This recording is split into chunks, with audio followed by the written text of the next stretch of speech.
विठ्ठलपंत आळंदीमध्ये आले तीर्थयात्रा करत करत, आणि रोजची त्यांची सगळी साधना पाहिली आणि त्यांची भेट झाली सिद्धोपंतांसोबत.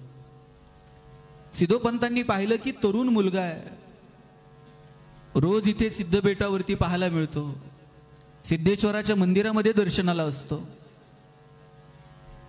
नावगाव विचारलं, ओळख झाली आणि आग्रह धरला की तुम्ही आजच्या दिवस माझ्याकडे जरा पाहुणचाराला याल का. विठ्ठलपंतांनी सांगितलं की मी तीर्थयात्रेमध्ये आहे आणि मला असा तुम्ही पाहुणचाराचा आग्रह करू नका. पण सिद्धोपंतांनी सांगितलं की तुम्ही विद्वान आहात, काही विषयांवरती तुमच्याशी चर्चा करावी असं वाटतंय, आजच्या दिवस तुम्ही माझ्याकडे या. त्या दिवशी ते पाहुणचारासाठी गेले. इतक्या गप्पा रंगल्या, वेदांवरती ऋचांवरती भाष्य झालं, गीता महाभारत अनेक गोष्टींवरती चर्चा झाली. आणि मग मात्र सिद्धोपंतांनी आग्रह धरला, आजच्या दिवस तुम्ही माझ्याकडे मुक्कामी थांबा. हो नाही करत करत विठ्ठलपंत त्या दिवशी मुक्कामी थांबले. दुसऱ्या दिवशी पुन्हा तसाच आग्रह. दुसऱ्या दिवशी मात्र विठ्ठलपंत म्हटले, तुम्ही मला आग्रह करू नका, मला नाही थांबता यायचं, मला पुढे निघायचं आहे. पण इतका विद्वान तरुण आहे, काय बोलावं आणि काय बोलू नये, किती विषयांवरती गप्पा माराव्यात, रात्र रात्र जागून काढावी, आणि हट्ट धरला, आजच्या दिवस तरी थांबा. आपण कुणाला म्हणतो थांबा? मुळात हल्ली कुणी कुणाकडे जायला मोकळं नाही, आणि गेलं तर कुणी कुणाकडे मुक्काम करायला, कुणाकडे पाहुण्या रावळ्याकडे तर मुक्कामी गेलेला आठवतंय का? बरं, पाहुणे रावळे लांबचं सोडा, माहेरी तरी 2 दिवस जाऊन मुक्काम केलेला हल्ली आठवतंय का? कारण आपण कमालीचे बिझी आहोत. किती बिझी आहोत? परवा एक जण मला म्हटला, मी इतका बिझी आहे, मला श्वास घ्यायला वेळ नाही. म्हणलं सोडून दे, श्वास घ्यायला वेळ नाही. हल्ली कुणाला कुणाकडे जायला वेळ नाही, आणि त्यातल्या त्यात आपणही कुणाला आग्रह करतो, मुक्काम करा, थांबा 2 दिवस. जर त्या पाहुण्याची तशी पात्रता असेल तर. पाहुण्याला अक्कल नाही, आपण त्याला म्हणू का, येन थांब जरा, आम्हाला 2 गोष्टी तुझ्याशी बोलायच्या. आता मला तुम्ही सांगा, लातूरचं माहित नाही मला, जेवणाची वेळ असेल आणि तुम्ही जेवण करताय, आणि ऐन वेळेला जर तुमच्या घरी पाहुणा आला, तुम्ही त्याला काय म्हणतो? जेवल्यावर या. मग नागापुरे सर काय म्हणता? नक्की. आणि तुम्ही जेवायला म्हटल्यानंतर पाहुण्यानं काय म्हणायचं असतं? चालू द्या, देवाचं नाव घ्या. का पाहुण्यानं विचारायचं असतं, कुठं हात धुवायचा सांगा, लगेच बसतो. हे नवरा बायको जेवण करत होते, पाहुण्याला म्हटले या जेवायला. पाहुणा म्हणला कुठं हात धुवायचा? म्हणले आता धुवा आणि बसा इथं. बरं, ऐन वेळेला आलेल्या पाहुण्यानं जरा अंदाज घेऊन जेवायचं असते. त्यानं 1 भाकरी खाल्ली, 2 भाकरी खाल्ल्या, करगुटा तुटेपर्यंत पाहुणा जेवला. बरं, 1 दिवस थांबला नाही. दुसऱ्या दिवशी बरोबर त्याला माहित होतं, या वेळेला दोघं जेवायला बसतात. बरोबर वेळ साधून आला, नेहमीच्या सवयीप्रमाणे बाई म्हटली या जेवायला. पाहुण्यानं आता विचारलं पण नाही हात कुठं, त्याला माहित होतं इथं हात धुवायचा असतो, इथं बसायचं असतं. रोज यायचा, जेवायचा आणि निघून जायचं. आता रोजच यायला लागल्यावर हे म्हणले आता काय हे जुळायचं नाही. पाहुणा येताना दिसला, नवरा बायकोंनी दारं खिडक्या लावली आणि जोर जोरात ओरडायला सुरुवात केली. बायको म्हणायची तुम्हाला अक्कल आहे का? नवरा म्हणायचं तुला काही समजतं का? दोघांची इतकी भांडणं. नवरा म्हटला अरे तुला काय कळतं का, कुणाला कसं जेवायला म्हणते, कुणी येईल त्याला तू जेव घालशील का, गॅसची टाकी किती. आता या असलं कानावर पडलं पाहुणा येईल का? पाहुणा म्हणला आज काय डाळ शिजत नाही. ते मागं फिरला. मागं फिरलेला पाहुणा खिडकीच्या फटीतनं बघितला, नवरा बायकोनी दारं खिडक्या उघडली आणि जोर जोरात एकमेकाला टाळ्या द्यायला सुरुवात केली. बायको म्हणली मी कसं रडल्यासारखं केलं, नवरा म्हणला मी कसं मारल्यासारखं केलं. गेलेला पाहुणा परत आला, म्हणला मी कसं गेल्यासारखं केलं. वर्षानुवर्ष आपला असंच चाललंय. तुम्ही आपलं गेल्यासारखं करायचं, 5 वाजले का परत आल्यासारखं करायचं. खरं सांगू, पाहुणा जर त्या पात्रतेचा असेल तर त्याला आग्रह केला जातो, त्याला थांबा म्हटलं गेलं.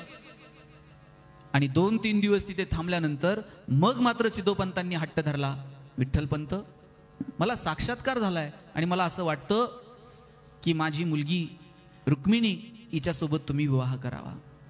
अरे मी तर घरचे मला म्हणत होते लग्न कर, मी तीर्थयात्रेला आलो, तुम्ही कुठल्या गोष्टीत मला अडकवताय. हो नाही करता करता सगळ्यांची परवानगी घेत विठ्ठलपंतांनी त्या लग्नाला होकार दिला आणि विठ्ठलपंतांचं आणि रुक्मिणीचं लग्न जमलं. तुम्ही म्हणाल किती सहजता आहे लग्न जमण्यावर. पूर्वी अशी सहजतेनं लग्न जमायची. तुमच्यापैकी कितीतरी जोड्या अशा असतील की ज्यांनी बायकोला थेट भोल्यावरच बघितलं, नवऱ्याला थेट तिथं भोल्यावर आल्यानंतरच बघितलं.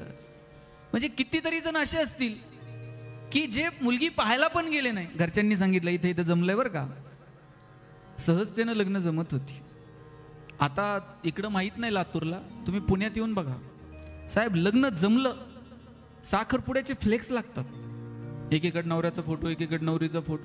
म्हणजे मुळात आता लग्न जमणं हाच पराक्रम आहे. मुलीच्या आईबापाला टेन्शन नाही तेवढं हल्ली मुलाच्या आईबापाला टेन्शन आहे. प्रत्येक गावात 30 ते 35 वयोगटातली किमान 5-50 पोरं बिन लग्नाची आहेत. सोलापूरला 2-4 महिन्यापूर्वी तुम्ही टीव्हीला बातमी बघितली असेल, लग्न जमत नाही म्हणून तरुण पोरांनी कलेक्टर ऑफिसवर मोर्चा काढला होता. आता कलेक्टरला एवढंच काम आहे का तुमचे लग्न जमवायचे? लात मारील तिथून पाणी काढायला अशी ताकद असली पाहिजे. कसं लग्न जमत नाही? पण आम्ही करिअरच्या वयामध्ये शिक्षणाकडे लक्ष देणार नाही, करिअरकडे लक्ष देणार नाही आणि मग लग्न जमत. आमच्याकडे तर एक 40ला खेटलंय आत्ता, त्याचं लग्नच होईना. त्याला मित्र असले हुशार भेटलेत, त्याच्या मित्रांनी त्याला सांगितलं, म्हणलं टेन्शन घेऊ नको, पोरीकडचे बघायला आले का पगार वाढून सांगायचा. म्हणलं त्यानं काय होतं? म्हणलं लगेच लग्न जमतंय. मुलीकडचे बघायला आले, मुलीच्या वडिलांनी विचारलं पगार किती, बरं यांना अंदाज घेऊन सांगायचं. हे म्हणताय 1.5 लाख. मुलीचे वडील म्हणले तुझ्याकडे बघून तर वाटत नाही 1.5 लाख असेल. हे म्हणताय नाही तसा फिक्स 1.5 लाख आहे, कटिंग करून 8,000 हातात येतो म्हणून. आपण किती दिवस फसवणार आहोत मला सांगा.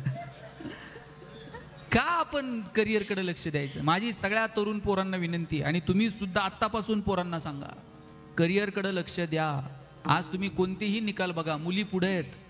एक दिवस असा येईल लातूरमध्ये पुरी एकमेकीकडे फोन करतील, हे चल रे जरा पुण्याला जाऊन येऊ. ते मुलीचे ती पोरगी म्हणाल काय बाई पुण्याला काय अचानक? ते मुलाचे वडील 5-6 महिने झाले फोन करतायत, मुलगा बघून जा, मुलगा बघून जा. त्या पुरी गाडी घेऊन पोरगा बघायला निघणार. आपला भाऊ कुठंतरी दारात रांगोळी काढत असणार, आपण आरशाच्या पुढे इनबिन करून उभं राहायचं. त्या येणार असं सोफ्यावर पायावर पाय टाकून बसणार. आपल्याला आपण चहान पोहे घेऊन जायचे. ते डोळ्यात डोळे घालून विचारणार का रे स्वयंपाक येतो का? पुरींनी जर होकार दिला तर लग्न ठरतील, अशी येणाऱ्या काळातली परिस्थिती आहे. आणि म्हणून लग्न जमणं, ते लग्न टिकणं ही इथून पुढची सगळ्यात मोठी आव्हानं आहेत. आणि म्हणून लग्न जमवताना आपण काळजी घेतली पाहिजे. आपण आपल्या पायावर उभं राहिलं पाहिजे, आर्थिकदृष्ट्या सक्षम असलं पाहिजे. अर्थकारण मजबूत असलं ना तर 50% प्रॉब्लेम सॉल्व्ह होऊन जातात. म्हणून पोरांना पायावर उभं राहायला सांगा. आणि त्यातल्या त्यात जोडीदार बघताना पाटील, म्हणजे लग्न ठरवताना मुलीच्या गुणाला लक्ष द्यायचं, म्हणजे तिचे गुण बघायचे का रूप बघायचं? हा, गुण बघ. आणि हे कधी कळलं? हे पार आता मगाशीच त्यांनी सांगितलंय आमच्याकडे धपाटे देतात पण आणि खातात पण. हे मला देऊन 10 वर्ष झाली साहेबात. खरं तर विठ्ठलपंत आणि रुक्मिणी यांचा सिद्धोपंतांनी आग्रह धरला, साक्षात माऊलींना जन्माला यायचंय रुक्मिणी आईसाहेबांच्या पोटी. एकीकडे विठ्ठलपंत उभे आहेत, एकीकडे रुक्मिणी उभी आहे, आणि मध्ये असा अंतरपाठ धरलेला आहे. साक्षात भगवंतालाही हिवा वाटावा, ती कूस किती पवित्र असेल की जिच्या पोटी साक्षात माऊलींनी जन्माला यावं. विठ्ठलपंत आणि रुक्मिणी, इकडं गोविंदपंत आणि मीराबाई यांच्या पोटी जन्माला आलेले विठ्ठलपंत, आणि इकडे सिद्धोपंत आणि उमाबाई यांच्या पोटी जन्माला आलेली रुक्मिणी. एकीकडे रुक्मिणी उभी आहे, एकीकडे विठ्ठलपंत उभे आहेत, मध्ये अंतरपाठ धरलेला आहे. आणि भगवंतानं वरतून अक्षता टाकाव्यात अशा थाटामाटात हा विवाह सोहळा संपन्न झाला. स्वस्ती गणनायकं गजमुखं मोरेश्वरं सिद्धिदं बल्लाळं मुरुडं विनायकमहं चिन्तामणिं हेवरं लील्याद्रिं गिरिजात्मजं सुवरदं विघ्नेश्वरं ओझरं ग्रामे रांजणनामके गणपती कुर्यात् सदा मङ्गलं शुभमङ्गल सावधान शुभमङ्गल सावधान शुभमङ्गल सावधान या पंढरपुरात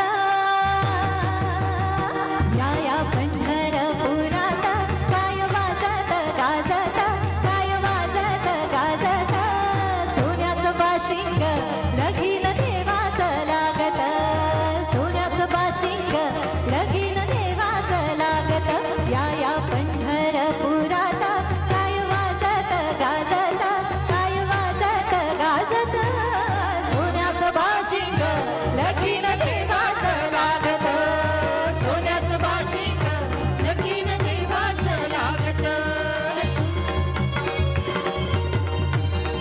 ज्यांचं लग्नात नाचायचं राहून गेलं असेल त्यांनी नाचलं तरी झालं. तुम्ही असेही उभे आहात. असा एक हात वर करायचा शाबास आणि थोडं